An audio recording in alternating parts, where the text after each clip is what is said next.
everyone, and welcome back to my channel. Today I will be chatting you through how to blend alcohol markers.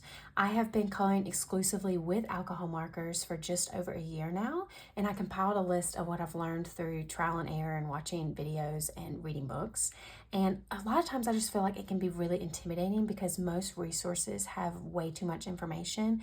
When you're really just first learning, you want someone to just show you what to do and be straight to the point. So I'm going to try to do that the best that I can. This is actually my second time filming it because the first time I tried to be a little too straight to the point and it went way too fast and made some mistakes along the way. So I thought I'll film this again, but I did accidentally blend onto my copy here. That now I only have 2 copies of these because I'm out of printer ink. So we're gonna have to work with what we have, but I'm gonna print this. I'm gonna put this sheet down in the description box for you. If you think that it might be helpful to you, you can print it off and practice as many different blends as you want to and play around with it before putting the markers to your precious coloring page.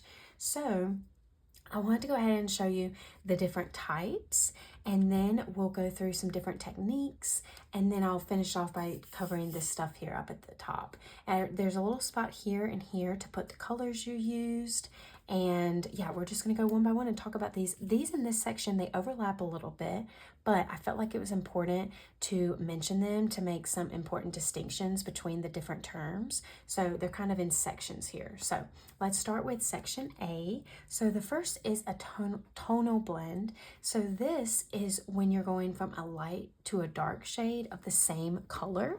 So the colors I'm going to use to demonstrate that are Ohuhu's B030, B050, and B070. So I'm going to go in with the lightest shade first, and I'm going to put it on the far left side here, about 1/3 of the way roughly, since I have 3 markers and I want to, kind of fill each in thirds. So there's the lightest shade, and then I'm going to take that middle shade here and I'm going to put that in the middle.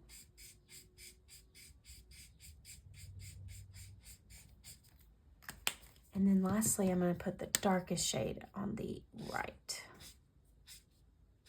And I tried to make these boxes pretty bold and easy, thick, so you don't have to worry about going out too much and the bleeding. But since I'm kind of far away from it, since the camera is in my way, I might go out of the lines a little bit, but I'm hoping that you'll still get the idea. So just going back over it with the light shade, and I'm going to go over that medium shade right here. And just kind of let the ink work. Okay. So that's kind of a demonstration of what this is, and I'm going to show you too. So this was kind of a practice sheet. So I've actually done this 3 times. It has been a whole thing this afternoon when I thought this would just be a quick and simple fun video to film, but it's been quite the process. So I'm going to show you this one here and there to compare, because you can see that it shows up really differently on this paper. These are the same markers. This is cardstock and it is matte. This has a bit of a gloss to it. So, and I'll get to that, but paper type really makes a difference. But I will be showing you to compare with this page. So that's what it looks like on here. That is some cardstock. And then next is the complementary blends. So the complementary blend is when you are going from a color that is in opposite sides of the color wheel. So yellow orange to blue violet, for instance, which I think that's what I'm doing. Yeah. So basically when you're doing colors that are complementary that are on the opposite side, or you could do yellow and purple, but I am doing it to yellow to blue here, even though that's not technically complementary. Hope that's not confusing.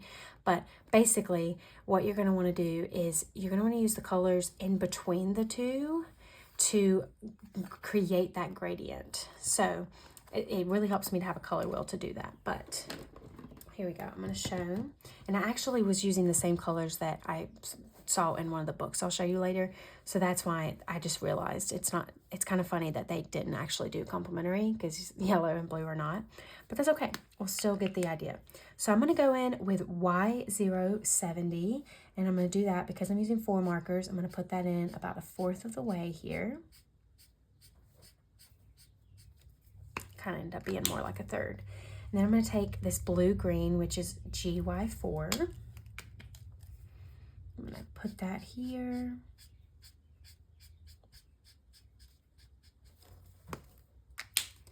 And as you can see, I kind of go down, this marker is B140. I kind of put it down roughly and then go back and do the blending after. But as you do it, you get your own rhythm and method. This last color is B290. Okay. So there's the general base. Now I'm going to go back in, and I typically go in with the first color I use, so the lightest shade, and start by blending that since that one's the most dry now. And then we'll go in with this yellow green. And once the paper's pretty saturated and wet, you can see that it blends, or hopefully you can see that it helps that blend be more of a gradient, helps it be a little bit smoother, I guess I might say. So we're going to do the same thing here.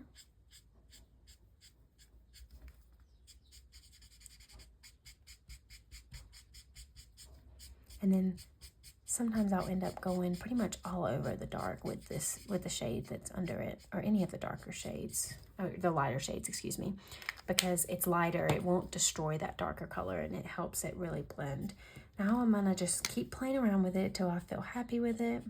I think that's part of the reason too, the video that I tried to make quick and to the point, it was so rushed, and then the blends didn't end up as good because it was so rushed. So it's something that kind of taught me, when you're blending, take your time with it, let it sit, take a second and step away from it and see how you feel. Okay. Sorry if you can hear either my guinea pigs in the background or my howling husky next door, my neighbor's dog. And then a lot of times, to really make it obvious, I will go over that darker shade, the farthest spot that I can, so that it really makes a contrast of, okay, that's yellow and that's blue. So there is a complementary blend example. And again, here is an example of what it looks like on this paper. You can see there's more yellow on this one. I think I went over a little bit farther with the yellow first. But again, I think it's a really great thing to practice before you do it on your page, especially if you really love a page, because playing around with it can really show you, what colors you like or don't like blending together and how they blend together. And it just really helps to practice, just like you would swatching a marker. And then the analogous blend is when you're doing 2 colors that are next to each other on the color wheel. So for this, I'm going to do yellow and orange. And the markers I'm going to use, I'm going to start with Y6 for the yellow. And I'm going to go in here, and again, I'm going to do it at about 1/4.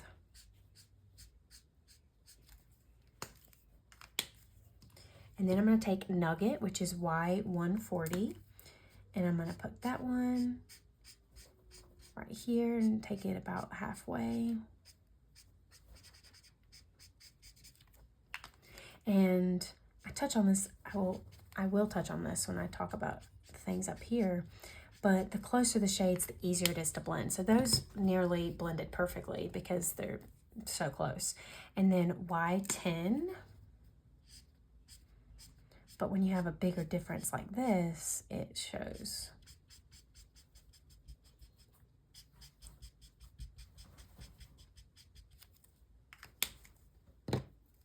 And then this last one's Y5.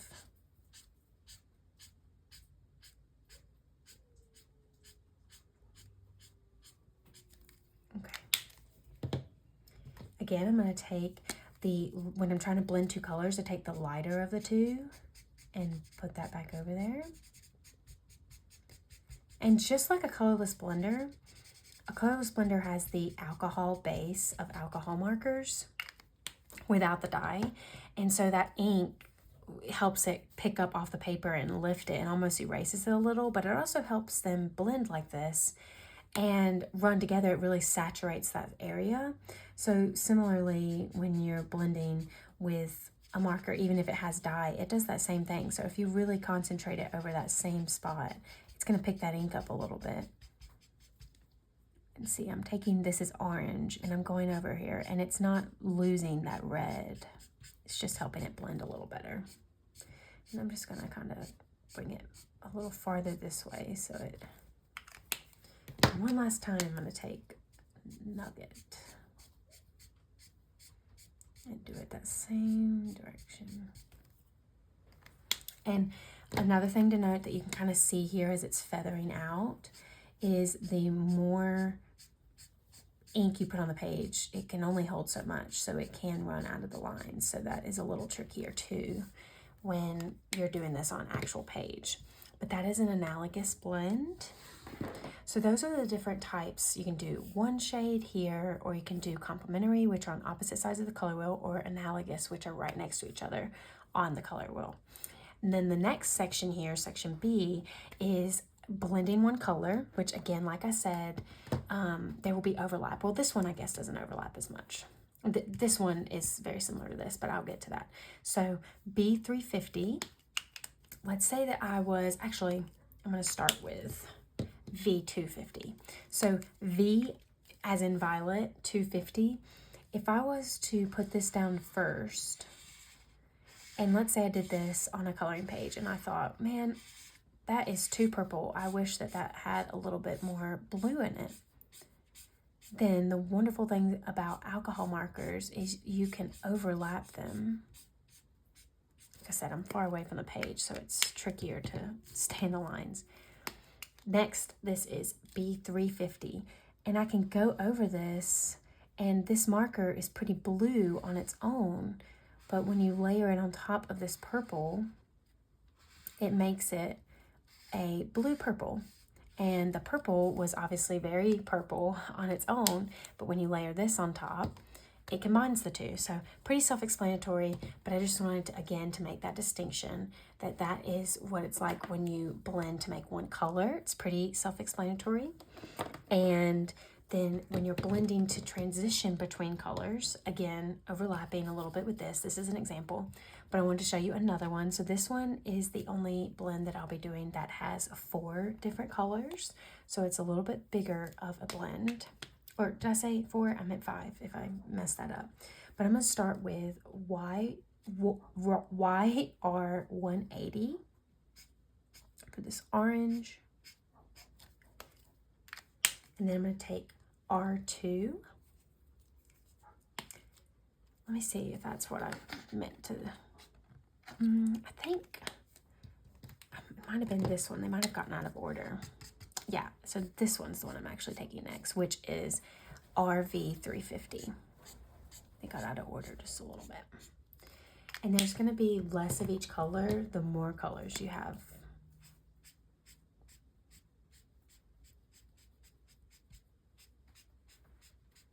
This one is R2. And then this next one's V320. I try to choose really bright, vibrant, like opposite colors so it'd be obvious. But again, the closer the shades you choose, like over here, the better the blend will be. Okay, now this one definitely needs some work. So let's go in with that lightest shade and feather that back out. And I think when I did this earlier and I was kind of playing around with it, this shade kind of got lost because I went around and was going over it so much.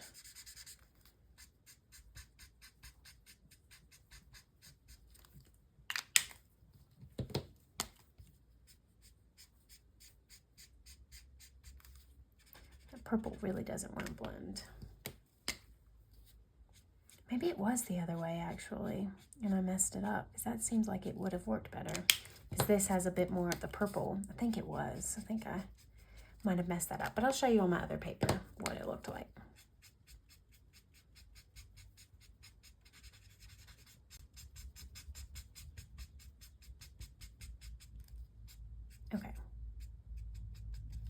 that one kind of really messed up. But what I'm just going to do is I'm going to kind of just draw an X through that one. Or a little slash. And I'm going to show you what it looks like on this other one. So on here you can see it a lot better. So yeah, I think I might have swapped. It's hard. It doesn't even look like I used an R2 on here. But I guess I did over here, and it just got layered on top with other colors and made a different color. But this is the orange, and then the pink to the red to the purple to the blue. And so, and it kind of created its own shades in here too. But that's obviously blending with between colors. And then the last distinction I wanted to make, because these get used interchangeably a lot, is gradient and ombre. So a gradient is basically a tonal blend where it's one color from different shades, light to dark or dark to light. Whereas ombre is more of any of these, where it is fading between different colors. So for the gradient, I'm going to do yellow this time as another example.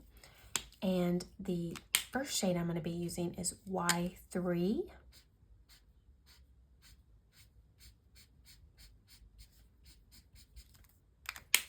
And then I'm going to use Y1 in the center here. And then I'm going to use Y2.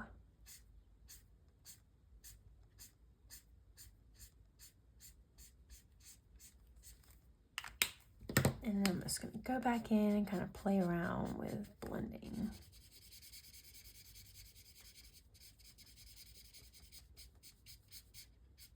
And then especially when I'm doing one shade like this, it can become less obvious than different colors. So I definitely like to take that darkest shade and put it back over the very far side so that it's a little bit more obvious. And you could even take, if you wanted to, the colorless blender and lift up this ink a little bit, but it might change the texture of the ink and how it shows up. Okay, it's a little more obvious. And again, paper difference, it's very different. So much more faded on the other one. And then for the ombre, I'm going to do green to blue. So I'm going to start with BG7.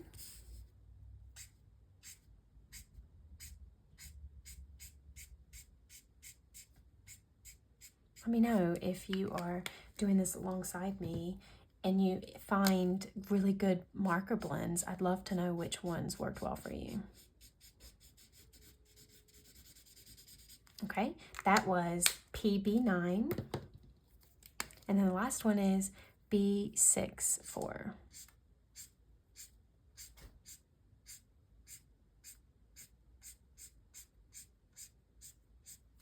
Okay, gonna go back in and play around.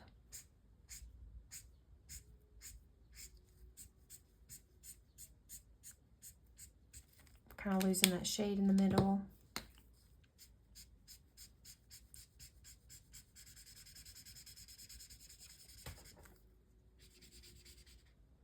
I feel like I could have made the lines even wider, because when you're adding so much ink and it feathers out like that, it'd be easier not to have to think about it. Okay. So there's just another example of blending the colors and kind of what the difference is between ombre and gradient. Last one I'll show on here, because this one I ended up doing different colors, but there is the example of how it looks on here versus here. It's actually crazy how different it is for these to all be the same marker. So really, it's important to pay attention to what paper and do some tests before. But let's go ahead and look through the different techniques. So for down here, I'm going to use the same markers to show the difference. And luckily it's pink, so hopefully the bleeding here won't make too big of a difference. But I'm going to use R120, R200, and R160.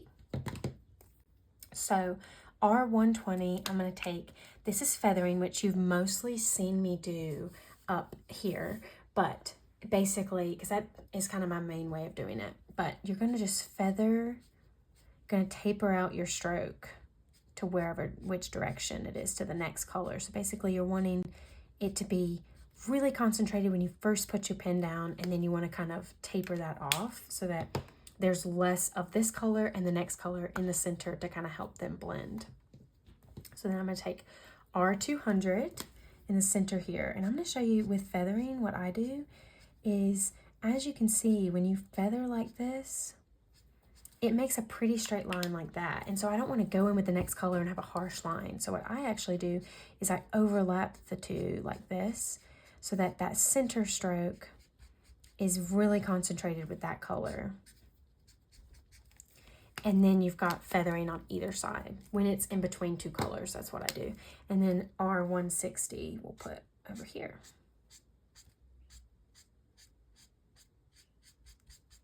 Okay. Go back in with that lighter color and add some more ink here to kind of dilute that a little bit, and I'll even maybe go over that.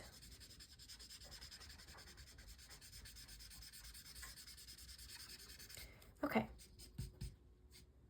I mean, obviously I'm layering a little bit here as well, but that's feathering. That's how it starts out, and you've pretty much seen me do that throughout here. And then the layering, layering has always been like, it seems very self-explanatory to me, so I think I overthink like what it actually means. So please let me know if it's, you know, if I'm misunderstanding what it is. But how I've always taken it is you put down the full shade, the lightest color, excuse me. And then, whoops. And then on top of that, you then put, I'm going to try to restrain myself from feathering so we can see the full, how it works. I'm trying to make that a straighter line so we can really get the gist. And then go over it with this. This is the darkest shade, sorry. So we're layering them on top of each other, and then go back through, this is the lightest shade, and I'm gonna layer back on top of that. And just kind of repeat this as needed until you're happy with it. This is the medium shade here I'm going over this line with. So I tend to go over the line with the lighter shade. I can't remember if I said that in this video or the first one that I did, but you want to use the lighter shade to go over that line so that you're not building up the darker color. Okay, so that's pretty much layering, whichever you prefer, whichever's easier for you. And then tip to tip, it was my first time ever doing it in the first take of this, and it was pretty cool actually, because I was always nervous to do it, but it worked pretty well and it didn't ruin my markers. So you want to take, I did it the other way the last round where I did the dark on the top. Maybe I'll do that again, but it just made it go the opposite way of these, which was bothersome to me, but I'll just do it in the opposite direction. So you take your darker color and you put it on top of your, so it's a chisel, you go this direction, if that makes sense. And I'm going to do it like gravity do the work and hold them over top of each other. I don't know if you'd be able to see it if I turn it on its side, but let gravity do it. And then you can see, hopefully, that it's filled that tip a little bit. And I'm going to go in here and I'm going to start on this side, so the darker shades over here. And then I'm going to keep drawing strokes this way until I see it get lighter.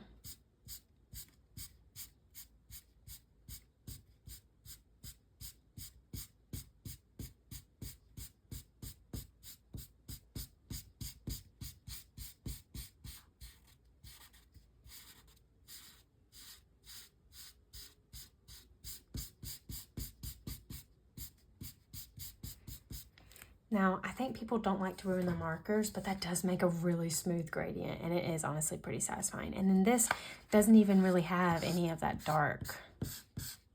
It's back to normal. So if you're scared to do that, I would say try it, especially if you're like me and you don't use your chisel sides as much, unless I'm doing big areas, but I haven't painted a big area pink in a while.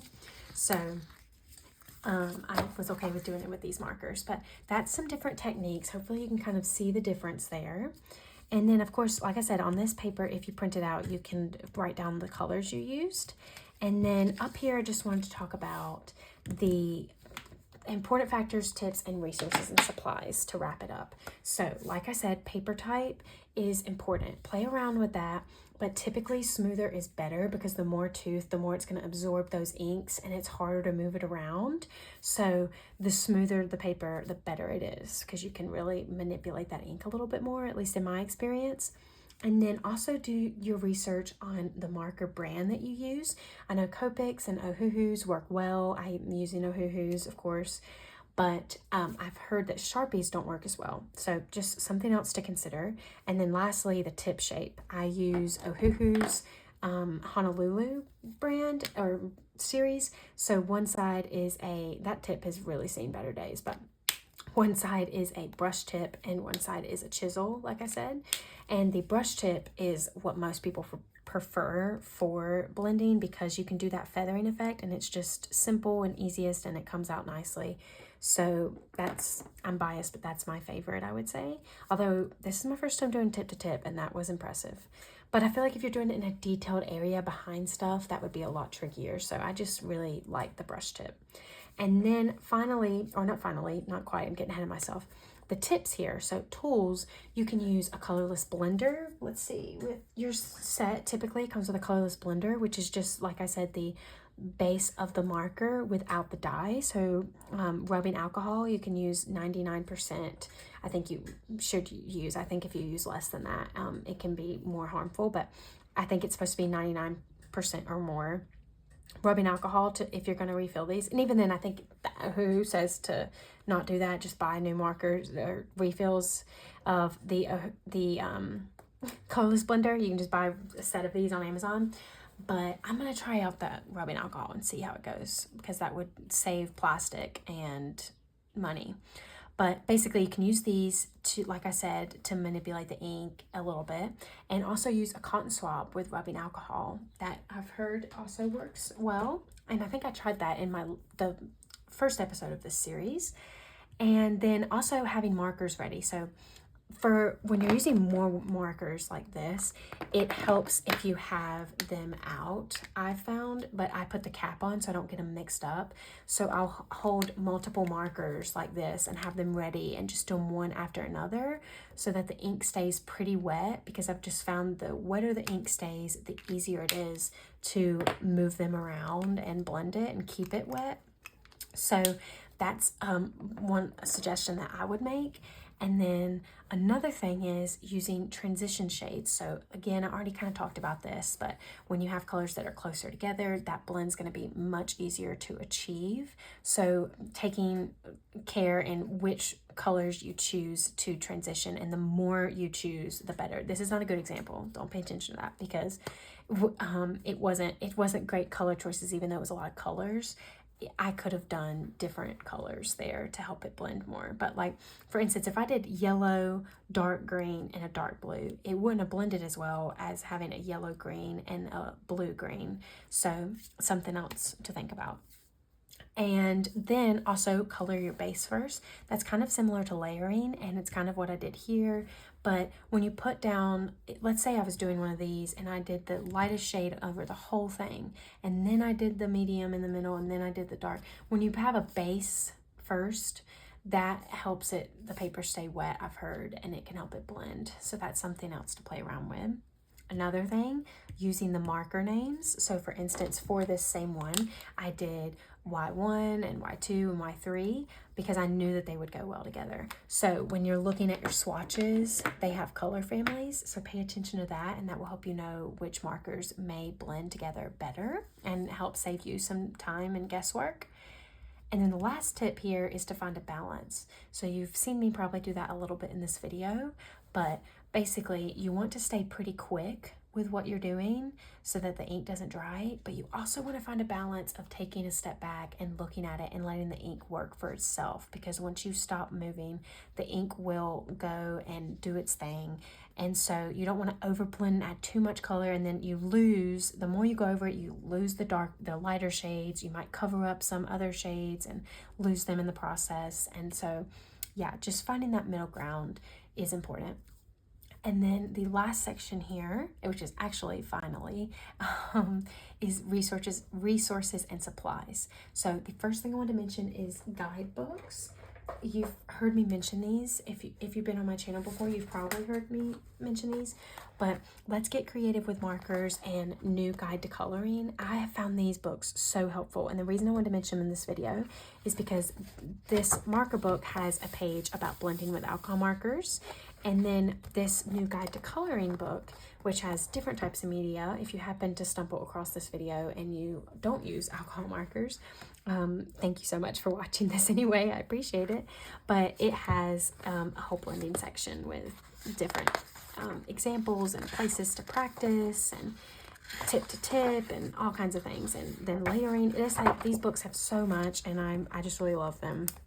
So I just wanted to mention that if you like guidebooks like I do, and if you want even more information. And then social media, I just got on Instagram recently, and I didn't realize how many I'm so sorry. I didn't realize how many tutorials there are on there and how much you can learn. So I know some people don't like Instagram, but if you are on there, that's something else to look into, is tutorials, because you can really learn so much. So, and blending included. So check out that. And then practice workbooks. I just got this My Coloring Time by Colored Caramel recently, and I just played around with this, and you can see the shades I used here if you like this. Let me see if you can see that. Hopefully you can. But I did this one first, then this one second, and then this one third, and it just in one little thing really improved, I think. So these really work, I feel like, and it makes it more satisfying than just, you know, whatever. That's why I decided to make this page for you, because I like this so much and it's so helpful. And you have 2 pages to practice and then a page to do it by itself, and it's got different things you can practice. But this one is a gradient. I happen to be the first one in here, so I wanted to share that with you all. And it also goes to show that if you are doing a gradient and you don't, you know, you don't love it, you can always put it said to put sky decoration, so I did that, but it worked because this didn't, I feel like, look as good as it did up here, because I was going around these and it was a little bit trickier. So having the stars helped kind of camouflage that, or conceal it, I should say. And then the final thing, again, I've kind of already shown, but the color wheel, this can just be great, and I've really loved it because, like I said, if you're wanting to blend a color to a color, you can use that as a reference to see what colors to use. And then it also shows you, if you want to blend to make one color, it shows you which colors to add to make which shade of what color. And then it's got, for complementary stuff, it's got the complementary and the different split complementary and all of that. And this one even has like little definitions and stuff on it and all kinds of things. I'm actually surprised at how much they could pack in on this little guy, and it just brings me so much joy. So I wanted to show that too. But that should be everything. Like I said, I'll put this down in the description if you want it. I'm going to try to make it into like a Google Doc, so it should be pretty simple for you to print as a PDF, I'm hoping. But let me know if you have any trouble with it. And also let me know if you have any suggestions. If you do it differently than I do, or if you noticed anything that you think that I did that could have been a lot easier, please let me know. I always love learning from you all. And I'm excited to hear from you, and I hope that this video is helpful. If it was, please let me know. And I can't wait to see you in my next video. Bye.